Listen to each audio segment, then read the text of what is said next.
Iran international की report कहती है कि ईरान में लोगों को रोटी खाने के लिए भी लोन लेना पड़ रहा है। वहां लोग ईएमआई यानी इंस्टॉलमेंट्स पर अपना गुजारा कर रहे हैं। अगर ईरान इस खबर को खारिज कर रहा है तो फिर ईरान इंटरनेशनल ने यह खबर कैसे प्रकाशित की? इसके लिए हमने पहले यह देखा कि ईरान इंटरनेशनल में यह रिपोर्ट किस पत्रकार के हवाले से लिखी गई। कितनी बार शब्द का इस्तेमाल किया गया है शर्मिंदगी के लिए, और नाम है अंजुम कश्यप। जी हां, कितनी बार ये कहा जाएगा कि ये फलाना बात फलाना जगह से आई तो फलाना तरीके से फलाना हमने तरीके से बता दी। अपनी कोई रिसर्च, अपनी कोई खबर क्या आज तक वालों पर बची नहीं?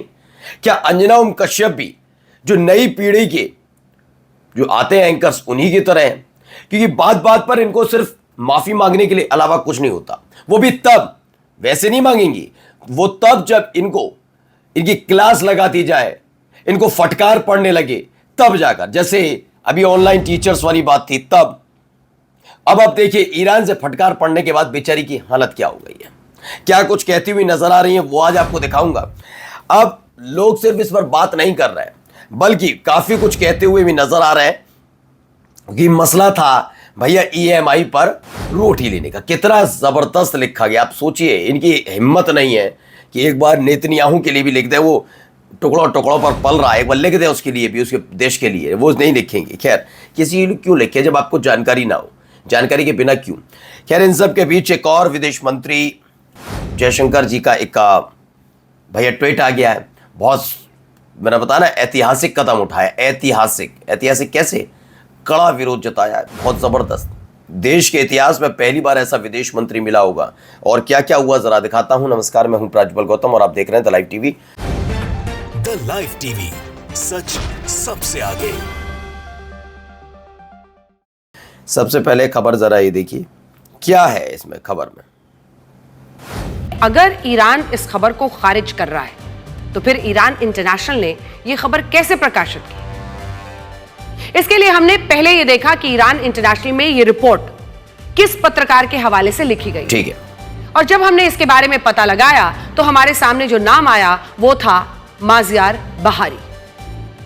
माजियार बहारी ईरानी मूल के एक पत्रकार हैं जो इस वक्त लंदन में रहते हैं और ईरान वायर नाम की एक डिजिटल वेबसाइट वो चलाते हैं।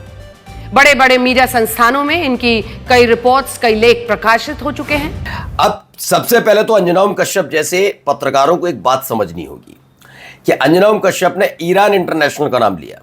शुरुआत में मैं आपको खुद बता दूं, कुछ चीजें हैं। जब ये ईरान इंटरनेशनल नाम का पेज बना और तमाम वेबसाइट इसकी शुरू हुई, शुरुआत में जब ये युद्ध वाला स्थिति बन रही थी तब की बता रहा हूं, तब ये शुरू हुई तो कई ऐसे चैनल्स थे जिन्होंने इसको ग्रैब किया, इसकी खबर उठाई। बाद में इसकी पोल पट्टी खुली। दरअसल ये मैं आपको बता दूं, ईरान इंटरनेशनल के बारे में आज मैं बता देता हूं, जिनके बारे में मैडम जी बता रही है कि ये सारी जो चीज थी ये इजराइल के फंडिंग पर चलने वाला एक चैनल है। सिर्फ उसने नाम ईरान रख दिया है। अब आप सोचिए, आपके अपना देश यानी भारत है, हमारे हिंदुस्तान के नाम से कोई एक चैनल खोलता है, इंडिया इंटरनेशनल के नाम से कोई खोले और हमारे देश के बारे में अनर्गल बातें कहे, तो क्या वो सच हो जाएगी? नहीं ना। सच्चाई में मैं हमेशा कहता हूं, झूठ, सच और देशभक्ति तीन अलग अलग चीज है। मैं ये नहीं कह रहा कि ईरान इंटरनेशनल पर दिखाई गई खबर पर आप देशभक्ति ही ढूंढिए और तमाम चैनल को देखिए जो देशभक्ति दिखाते। नहीं, सच वाली खबर देखनी चाहिए। दूसरा, मैडम ने जिन पत्रकार का दिया हवाला, वो पत्रकार क्या करते हैं सुनिए। ये पत्रकार बैठते हैं लंदन में और सारी खबर होती है ईरान की। अगर ये मैडम ये भी कहते हैं, चलिए मैं भी कहता हूं, फिर ध्रुव राठी भी ठीक खबर चलाता है। भाई, ध्रुव राठी ने जो खबरें दिखाई, जो बात बताई, वो गलत क्या थी? अभिजीत दीपके ने जो बात लिखी या कुछ इंस्टाग्राम बना दिया तो गलत क्या था? फिर इधर भी आकर ऐसी बात करिए।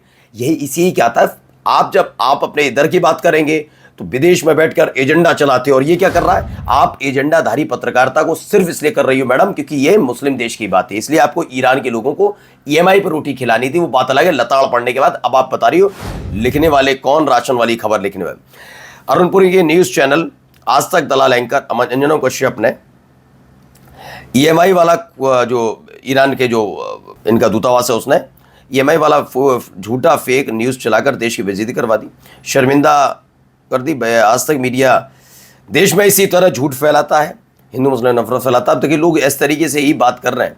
खैर, ये देखिए अलग अलग लिखा है। ईरान इन हैदराबाद में भी जो ईरान का है उन्होंने लिखा है OMG 5 रुपये 3 रुपये EMI पर रोटी खा रहे ईरानी। क्या लिखती हैं बताइए।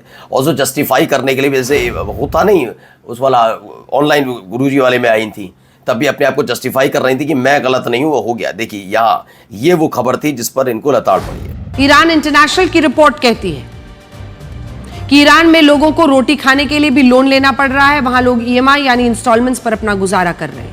आधिकारिक आंकड़ों के अनुसार ईरान में एक साल पहले की तुलना में महंगाई 73% से ऊपर पहुंच गई है। यानी जो चीज पिछले साल 100 रुपए की थी, वही लगभग 173 रुपए से ज्यादा की। देखिए इसको गलत बताया भी। और देखिए ईरान इंटरनेशनल के बारे में मैं आपको बता ही चुका हूं। मैं अगर गलत हूं तो आप एक बार कंफर्म करके देखिए ईरान इंटरनेशनल की खबरें किस तरह की खबरें वो छाप रहा है।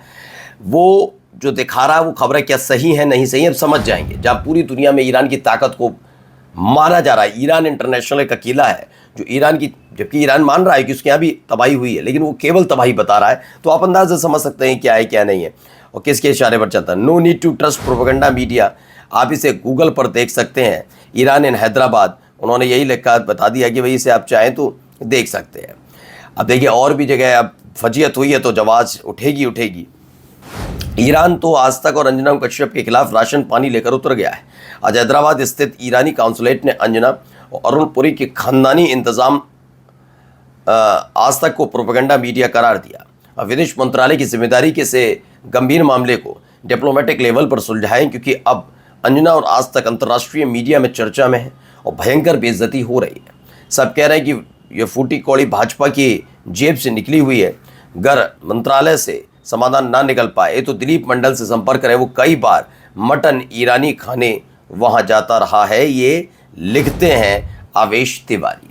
तो कुल मिलाकर इस तरह की बातें उठेंगी जब आप पूरी तरीके से, मतलब क्या सेंसलेस बातें। ये खबरें शुरुआत में जब मीडिया शुरू हुई थी तब ठीक भी लगती थी, तब फैक्ट चेक नहीं होते थे, कोई इतना ज़्यादा सोशल मीडिया पर एक्टिव नहीं रहता था, बहुत सारी चीज़ें थी।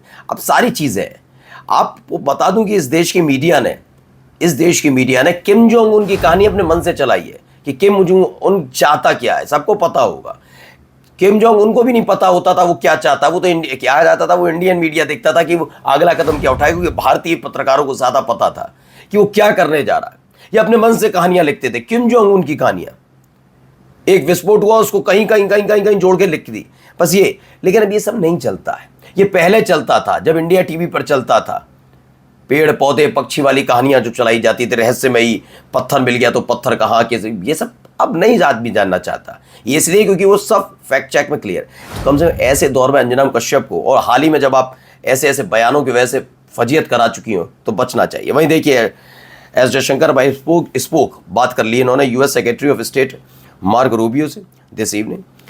I retreated India's strong protest at the attack by USMA, और ये कर दिया वो कर दिया। और ये देखिए such lethal action against commercial shipping are not justified। ये इससे खतरनाक विदेश मंत्री कोई नहीं हो सकता। मार्को रूबियो की तो पतलून गीली हो गई होगी ना सिर्फ इस एक ट्वीट से। आज शाम US secretary of state Marco Rubio से बात हुई। मैंने खाड़ी में US नेवी के हमलों पर भारत का कड़ा विरोध दोहराया, जिसमें 3 भारतीय नाविक मारे गए। कॉमर्शियल शिपिंग के खिलाफ ऐसी जानलेवा कार्रवाई सही नहीं है, और ये बात होते ही सब कुछ सुधर गया है। और जाते जाते खबर क्या है, खबर एक बिट्टू शर्मा, उन्होंने लिखा 4 मई को बंगाल इलेक्शन का रिजल्ट आता है। वीवीपैट की पर्चियां एक दिन पहले कूड़े के ढेर पर मिलती हैं। 50 से ज़्यादा सीट्स पर आए रिजल्ट पर विपक्ष आपत्ति जताता है। कल ही राजारहाट सीट्स के रिजल्ट में गड़बड़ी पता लगती है। आज 4000 EVM जलकर राख हो जाती हैं। ज्ञानेश कुमार की जय हो। नमस्कार। द लाइव टीवी, सच सबसे आगे।